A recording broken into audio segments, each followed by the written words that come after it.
In 1889, Chancellor Otto von Bismarck of Germany announced that he would pay a pension to any non-working German over the age of 70. At the time, German life expectancy was just under 40 years old. Later, in 1916, the German retirement program managed by the government would be lowered to age 65, a number that has been used by the rest of the world ever since. Prior to the 20th century, there was no retirement. People worked until they dropped or they lived with their families. Of course, even Chancellor Bismarck's plan was for anyone who could work to continue working, which is why the actual age to receive pension benefits was so high.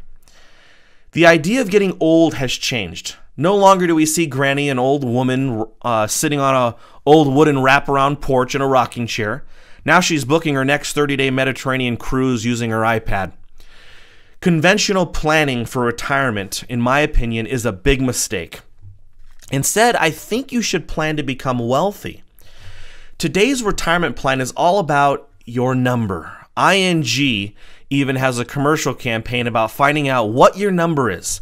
They basically assume that you will need to focus on investments with capital appreciation during your working years, so that when you are ready to retire, you can draw down on this pile of cash, this precious nest egg.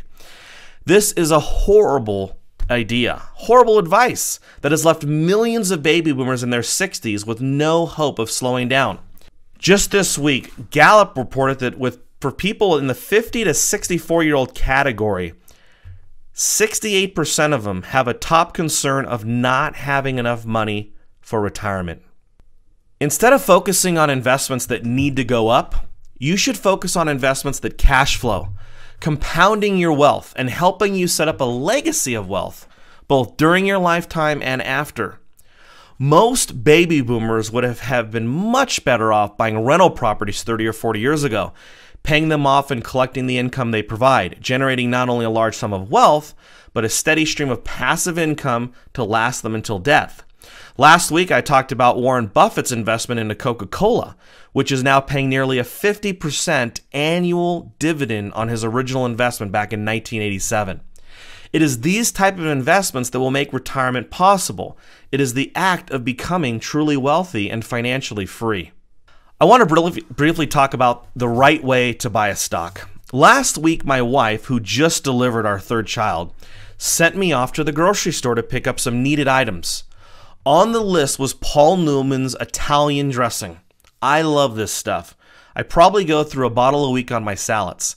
It is an item I've bought many times. Typically, it sells for between $4 to $4.50 at my local store, but the day I went, I saw it for $2.99. I literally cleared them out, buying about 20 of them without hesitation. Why? Because I knew the going rate for this item was usually much more than the sales price that was in front of me. Capturing this experience is important to becoming wealthy, because if you can apply this to your investments, you will supercharge your wealth. Imagine the Italian dressing being a share of stock. Now, what do most people do when a good stock falls from $4.50 to $2.99?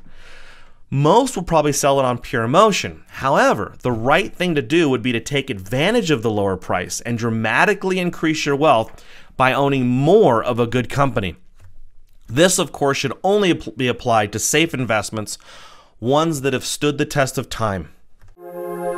Thank you for joining us at our weekly Wealth Digest. For more information, visit futuremoneytrends.com.